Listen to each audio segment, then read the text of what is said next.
yang sunyi. Kabut tebal selalu turun di antara senja.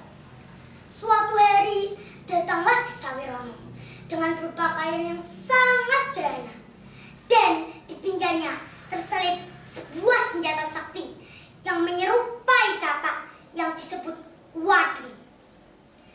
Tiba-tiba ada seorang warga yang mencoba memperingatkannya.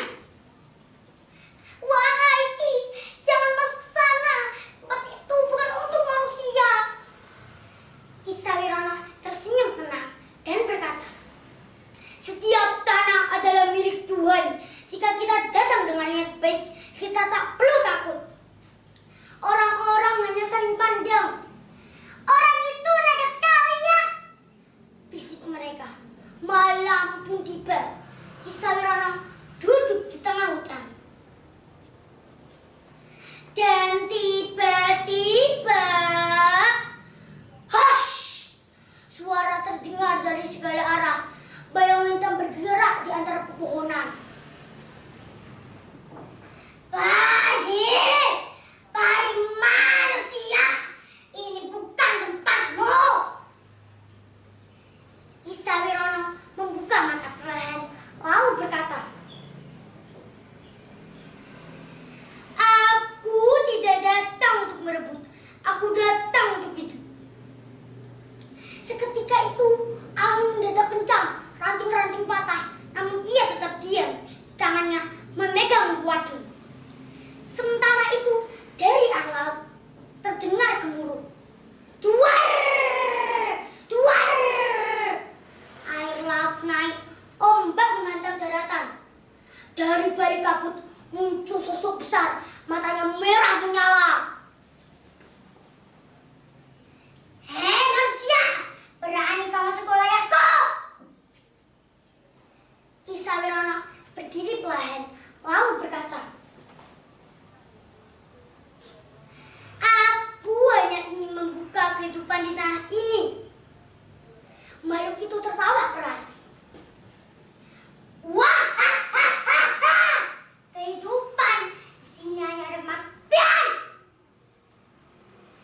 Kisah Wirono menghela napas perlahan, lalu berkata, "Jika harus bertarung demi kebaikan, aku tak akan mundur." Pertarungan dimulai. Makhluk itu menyerang terlebih dahulu. Angin berputar seperti badai. Kisah Wirono mencabut wadungnya. Cahaya lembut memancar dari wadungnya. "Dengan izin Tuhan yang Maha Kuasa," bisiknya. Makhluk itu mengamuk. "Aku yang berkuasa di tempat ini." Kisah Wirono menjawab tegas, "Tidak ada yang berkuasa selain Tuhan." Benturan terjadi. Ceng! Ceng! Ceng! Suara senjata menggema. Air laut berhamburan. Pohon-pohon roboh. Makhluk itu semakin lemah. "Mustahil! Manusia sepertimu!" Kisah Wirono langkah maju. "Ini bukan kekuatanku. Ini kekuatan kebaikan." Dengan satu tebasan terakhir, shush! Makhluk itu menghilang bersama kabut.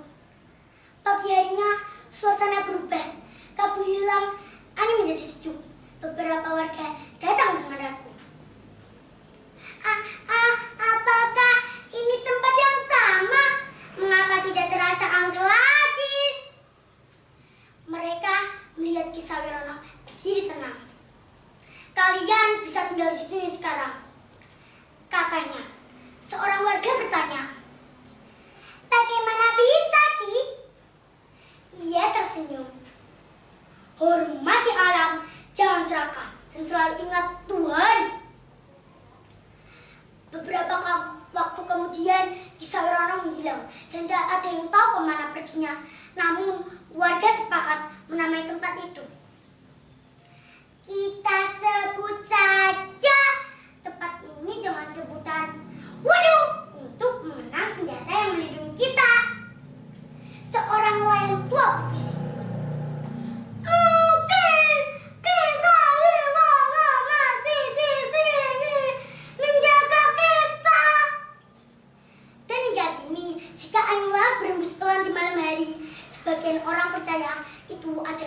pesan sang penjaga. Jaga ya ayam, maka ayam akan menjagamu. Begitulah kawan-kawan istilah alat nama wadung melahirkan nama desa Wadung yang kita kenal hingga kini. Nama yang melambangkan ketajaman berpikir dan keberanian hati. Dan hingga kini Wadung dikenal sebagai desa nelayan yang tangguh, setangguh senjata yang menjadi namanya. Dan desa Wadung adalah saksi bisu perjuangan Kisah Wirana.